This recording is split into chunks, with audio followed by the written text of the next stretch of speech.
मधुबन के बाबा, मधुबन के बाबा मुरली वाले, आपका क्या कहना, आपका क्या कहना। ओम शांति। आज 5 अक्टूबर 2024 के साकार मधुर महावाक्य हैं। आज मीठे मीठे बाप दादा बोले, मीठे बच्चे, बाबा आया है तुम बच्चों से दुख धाम का संन्यास कराने, यही है बेहद का संन्यास। बाबा ने कहा, मीठे बच्चे, बाबा आया है तुम बच्चों से दुख धाम का संन्यास कराने, यही है बेहद का संन्यास। बाबा ने आज प्रश्न पूछा कि उन सन्यासियों के सन्यास में और तुम्हारे सन्यास में मुख्य अंतर क्या है। तो उत्तर में बाबा ने कहा, वे सन्यासी घर बार छोड़कर जंगल में जाते, लेकिन तुम घर बार छोड़कर जंगल में नहीं जाते हो। घर में रहते हुए सारी दुनिया को कांटों का जंगल समझते हो। तुम बुद्धि से सारी दुनिया का सन्यास करते हो। ओम शांति। रूहानी बाप बैठ रूहानी बच्चों को रोज रोज समझाते हैं, क्योंकि आधा कल्प के बेसमझ है ना, तो रोज रोज समझाना पड़ता है। पहले पहले तो मनुष्यों को शांति चाहिए। आत्माएं सब असल रहने वाली भी शांति धाम की हैं। बाप तो है ही सदैव शांति का सागर। अभी तुम शांति का वर्षा प्राप्त कर रहे हो, कहते हैं ना शांति देवा, अर्थात हमको इस सृष्टि से अपने घर शांति धाम में ले जाओ अथवा शांति का वर्षा दो। देवताओं के आगे अथवा शिव बाबा के आगे वह जाकर कहते कि शांति दो, क्योंकि शिव बाबा है शांति का सागर। अभी तुम शिव बाबा से शांति का वर्षा ले रहे हो। बाप को याद करते करते तुमको शांति धाम में जाना है ज़रूर। नहीं याद करेंगे तो भी जाएंगे ज़रूर। याद इसलिए करते हो कि पापों का बोझा जो सिर पर है वो खत्म हो जाए। शांति और सुख मिलता है एक बाप से, क्योंकि वह सुख और शांति का सागर है। वह चीज़ ही मुख्य है। शांति को मुक्ति भी कहा जाता है और फिर जीवन मुक्ति और जीवन बंध भी है। अभी तुम जीवन बंध से जीवन मुक्त हो रहे हो। सत्युग में कोई बंधन नहीं होता है। गाया भी जाता है, सहज जीवन मुक्ति व सहज गति सदगति। अब दोनों का अर्थ तुम बच्चों ने समझा है। गति कहा जाता है शांति धाम को और सदगति कहा जाता है सुख धाम को। सुख धाम, शांति धाम, फिर ये है दुख धाम। तुम यहाँ बैठे हो, बाप कहते हैं, बच्चे शांति धाम घर को याद करो। आत्माओं को अपना घर भूला हुआ है। बाप आकर याद दिलाते हैं, समझाते हैं कि हे रूहानी बच्चों, तुम घर जा नहीं सकते हो जब तक मुझे याद नहीं करोगे। याद से तुम्हारे पाप भस्म हो जाएंगे। आत्मा पवित्र बन फिर अपने घर जाएगी। तुम बच्चे जानते हो कि यह अपवित्र दुनिया है। एक भी पवित्र मनुष्य नहीं। पवित्र दुनिया को सतयुग और अपवित्र दुनिया को कलयुग कहा जाता है। राम राज्य और रावण राज्य, रावण राज्य से अपवित्र दुनिया स्थापन होती है। यह बना बनाया खेल है ना। यह बेहद का बाप समझाते हैं, उनको ही सत्य कहा जाता है। सत्य बातें तुम संगम पर ही सुनते हो और फिर तुम सतयुग में जाते हो। द्वापर से फिर रावण राज्य शुरू होता है। रावण अर्थात असुर ठहरा। असुर कभी सत्य नहीं बोल सकते, इसलिए इसको कहा जाता है झूठी माया झूठी काया। आत्मा भी झूठी है तो शरीर भी झूठा है। आत्मा में संस्कार भरते हैं ना, तो 4 धातुएं हैं ना, सोना, चांदी, तांबा, लोहा, सब खाद निकल जाती है। बाकी सच्चा सोना तुम बनते हो इस योग बल से। तुम जब सतयुग में हो तो सच्चा सोना ही हो, और फिर चांदी पड़ती है तो चंद्रवंशी कहा जाता है। फिर तांबे की, लोहे की खाद पड़ती है। कब पड़ती है? द्वापर और कलयुग में। फिर योग से तुम्हारे में जो चांदी, तांबा, लोहा की खाद पड़ी है ना, वो निकल जाती है। पहले तो तुम सब आत्माएं शांति धाम में हो और फिर पहले पहले आते हो सतयुग में, तो इसको कहा जाता है गोल्डन एज्ड। तुम सच्चा सोना हो। योग बल से सारी खाद निकालकर बाकी सच्चा सोना बचता है। शांति धाम को गोल्डन एज नहीं कहा जाता। Golden age, silver age, copper age यहाँ कहा जाता है। शांति धाम में तो शांति है।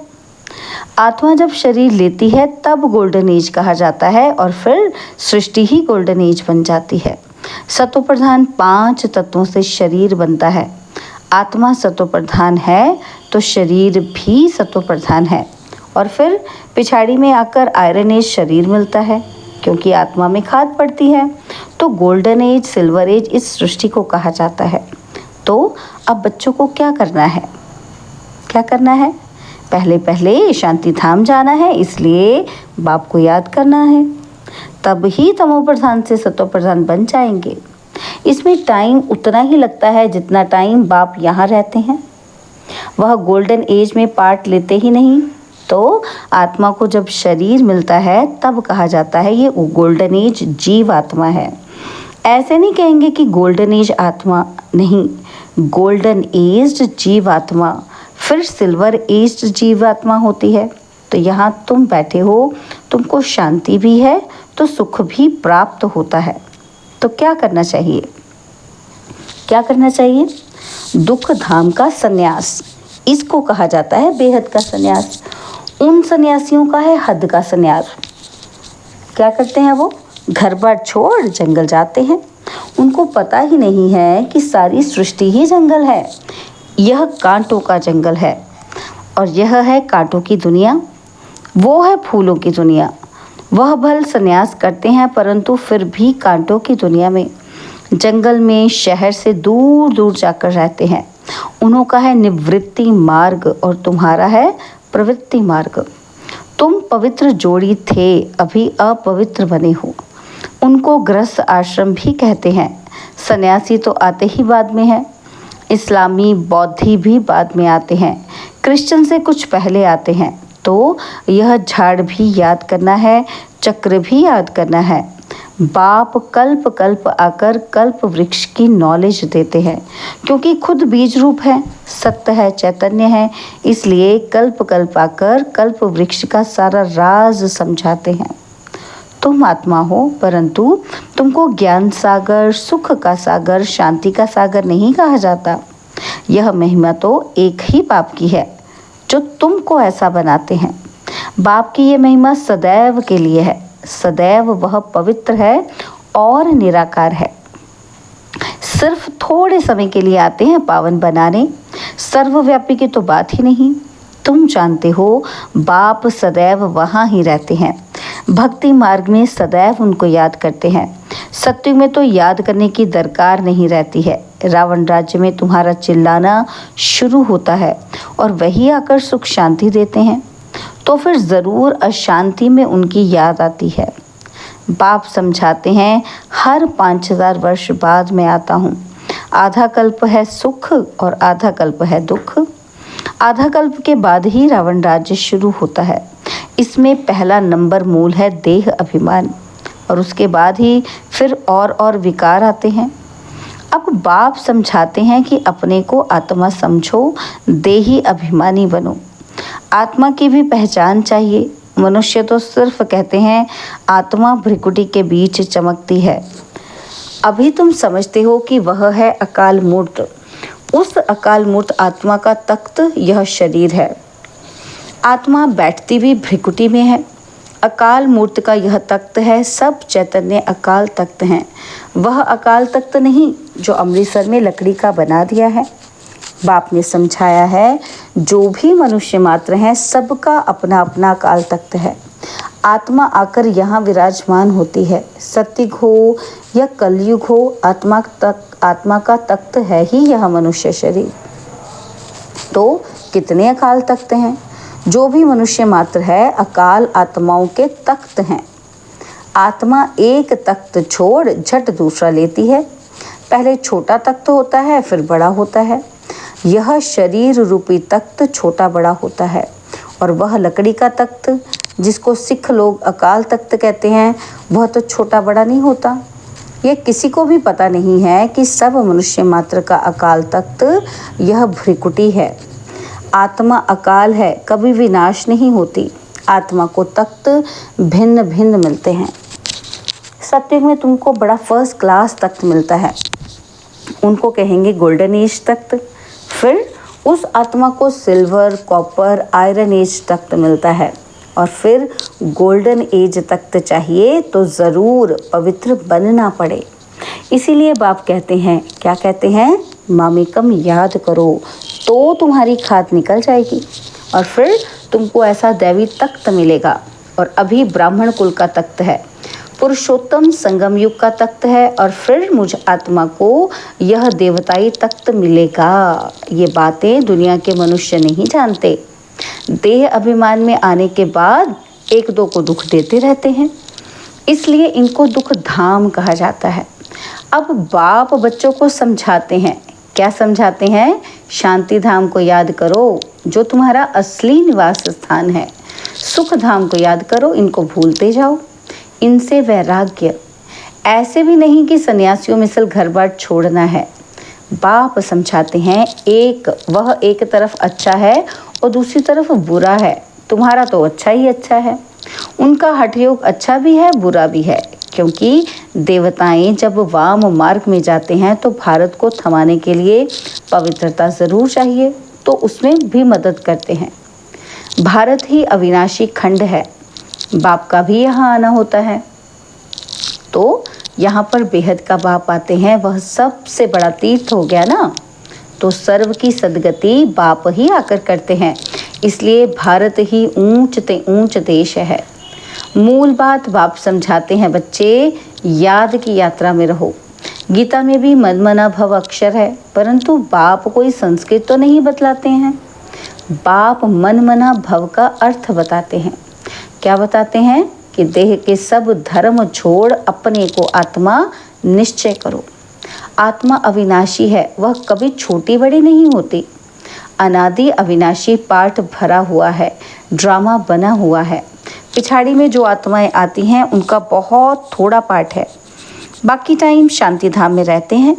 स्वर्ग में तो आ ही ना सके, पिछाड़ी को आने वाले वहाँ ही थोड़ा सुख वहाँ ही थोड़ा दुख पाते हैं।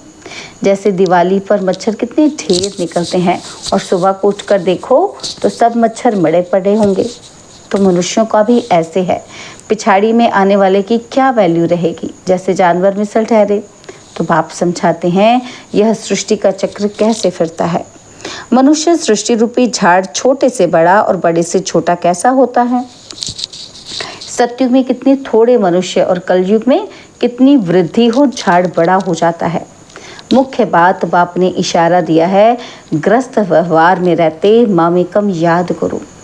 8 घंटा याद में रहने का अभ्यास करो।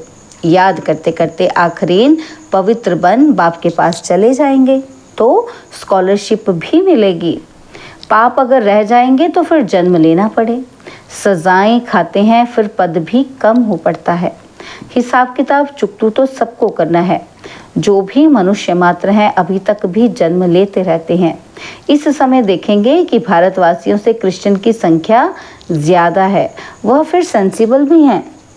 भारतवासी तो 100% सेंसिबल थे, सो अब फिर नॉन सेंसिबल बन गए हैं, क्योंकि यही 100% सुख पाते हैं और फिर 100% दुख भी यही पाते हैं।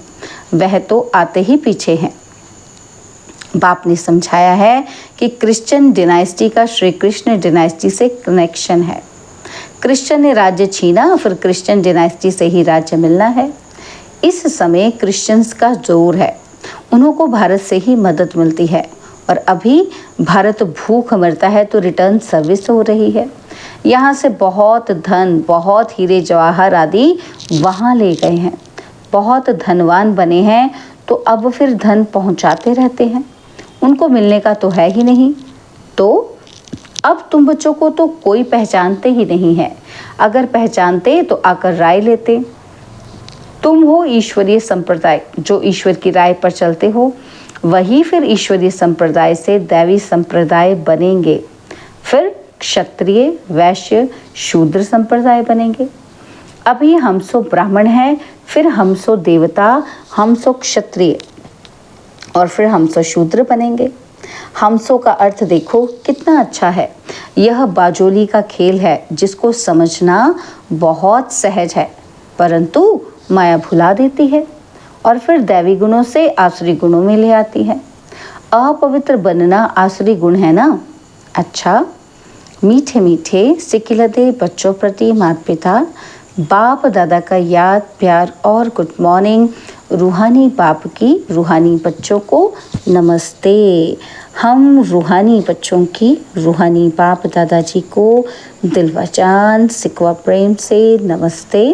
ओम शांति। प्यारे बाबा, मीठे बाबा, मेरे बाबा, शुक्रिया बाबा, शुक्रिया बाबा, शुक्रिया। धारणा के लिए मुख्य सार है। पहला पॉइंट है, स्कॉलरशिप लेने के लिए ग्रस्त व्यवहार में रहते कम से कम 8 घंटा बाप को याद करने का अभ्यास करना है। याद के अभ्यास से ही पाप कटेंगे और गोल्डन एज तख्त मिलेगा। और सेकंड पॉइंट है, इस दुख धाम से बेहद का वैराग्य कर अपने असली निवास स्थान शांति धाम और सुख धाम को याद करना है। देह अभिमान में आकर किसी को दुख नहीं देना है। बाबा ने आज हमें वरदान दिया, कर्मों के हिसाब किताब को समझकर अपनी अचल स्थिति बनाने वाले सहज योगी भव। कर्मों के हिसाब किताब को समझकर अपनी अचल स्थिति बनाने वाले सहज योगी भव। चलते चलते अगर कोई कर्मों का हिसाब किताब सामने आता है तो उसमें मन को हिलाओ नहीं, स्थिति को नीचे ऊपर नहीं करो। चलो, आया तो परख कर उसे दूर से ही खत्म कर दो। अभी योद्धे नहीं बनो। सर्वशक्तिमान बाप साथ है तो माया हिला नहीं सकती। सिर्फ निश्चय के फाउंडेशन को प्रैक्टिकल में लाओ और समय पर चूज करो तो सहयोगी बन जाएंगे। अब निरंतर योगी बनो, युद्ध करने वाले योद्धे नहीं। स्लोगन है, डबल लाइट रहना है तो अपनी सर्व जिम्मेवारियों का बोझ बाप हवाले कर दो। डबल लाइट रहना है तो अपनी सर्व जिम्मेवारियों का बोझ बाप के हवाले कर दो। ओम शांति।